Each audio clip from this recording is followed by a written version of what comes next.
Hello, Great Faith Groups. This week we're looking at what is in principle a simple concept, but what is in practice can be actually one of the more difficult ones. And that is great faith has a mind that is freed. This month we're talking about finding our freedom in Christ. And this week we're looking at how we find that over our mind. I'm reminded of a movie scene in Shawshank Redemption. If you haven't seen that movie, there's a man who he thinks wrongfully goes to prison. And at the end of the movie, gets a prison escape. It's a great movie if you haven't seen it, even though I just spoiled it. But there's one scene in particular where the warden of the prison has begun to trust him. And so he gives him a job and he lets him into his office. And the prisoner actually locks the warden and the guards out and begins to play over the loudspeaker through all the prison an old song. And in this scene, you can see the guards and the warden getting absolutely livid because they recognize a prisoner has taken control of the prison. And that's not the way it's supposed to work. And the reason I bring that up is because sometimes with our in this analogy of a prisoner controlling the prison, our thoughts are like this. Our thoughts are not meant to control us, but sometimes they do. We are meant to be the ones controlling our thoughts through the freedom that we have in Christ. But oftentimes, the thoughts begin to take control of our lives. In 2 Corinthians 10, verse 5, Paul gives this admonition to the church in Corinth. In the middle of this this passage where he's telling them about the authority we have in Christ, the power we have in Christ, he says this phrase in there. He says, and we take every thought captive to obey Christ. You see, our thought life is meant to be in obedience to Christ, not our thought life controlling us. When a prisoner is controlled by the thoughts, or I should say, you are a prisoner when you are controlled by the thoughts that come to your mind. But we must see ourselves as the warden. We take captive the thoughts and put them in obedience to Christ. And I want to clarify something here, the difference between a thought as a temptation. A thought as a temptation is when a thought comes into my mind.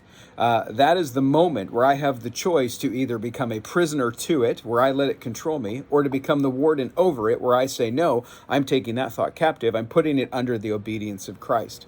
So temptation is when the thought comes, but you control it. Entrapment is when the thought comes in and it controls you. So I want to give a little litmus test as to how to know what thoughts we are to take captive, how to know what kind of thoughts we should have. And it's actually pretty simple. It's found in Philippians 4, verse 8. And it says this. It says, finally, beloved. In other words, finally, believers, finally, people of great faith. Whatever is true, whatever is honorable, whatever is just, whatever is pure, whatever is pleasing, whatever is commendable. If there's any excellence, and if there's anything worthy of praise, think about these things. In other words, these are the thoughts that we should have. We should have thoughts that are true. So do you have a thought about yourself that isn't true? Don't entertain it. Take it captive and say, you don't belong here. Do you have a thought that isn't honorable? You know, oftentimes we say things to justify ourselves like, well, I love them, but I don't really like them. Well, that's not an honoring thought. Yeah, it's good that you love them, but you're not honoring them if you say you don't like them. Do you have a just thought? In other words, is it an accurate thought? Is it a thought that has weighed both sides and come down in the middle, or is it just an opinion? And let's be honest, nowadays with politics, with all the things out there, opinions are flying rampant, but there's no fact, there's no thought process going through much of that. Do you have a thought that is pure?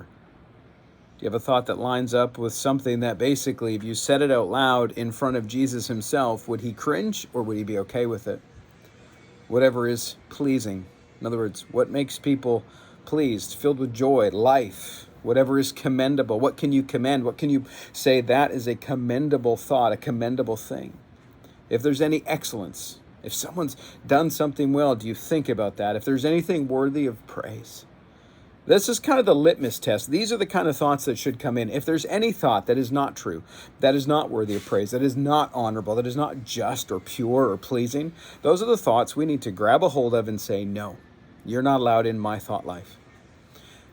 And I think there's three areas that the types of thoughts we must have control over. In other words, these are the thoughts. When we think about these three areas, we should know, do these thoughts control me? Or do I take them captive and put them under the obedience of Christ? And it's simply this. What are our thoughts about God? What are our thoughts about ourselves? And what are our thoughts about others? Now, here's what I mean by that. Do you have thoughts about yourself that are not pleasing, that are not honorable, that are not good, that are not right and pure, that control the way you behave? Maybe you are insecure. You have insecure thoughts, or you think others don't like you or something about you, so you hide that thing. You try and be someone you're not meant to be. You act in a certain way. You say things. Let's be honest, for guys, a lot of times this becomes bragging. We feel like maybe our insecurities go, I'm not good enough, so now we make up stories and we brag and we lie about things, our accomplishments. It's the fish that got away that was this big, but in really important things.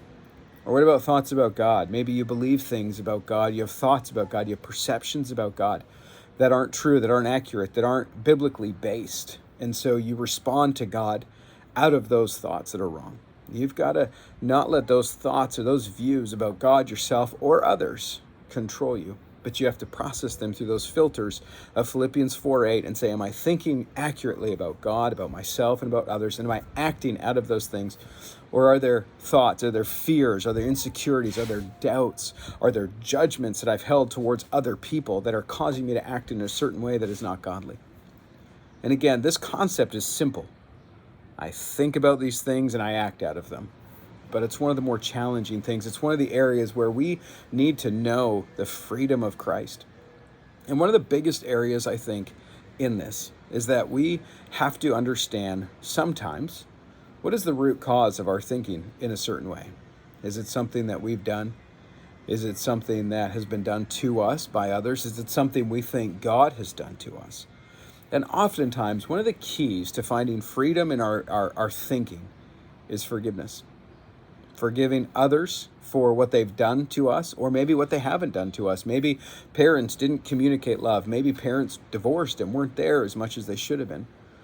Maybe somebody was abusive to you. Maybe somebody took something from you, or wronged something from you, or rejected you, or hurt you in some way.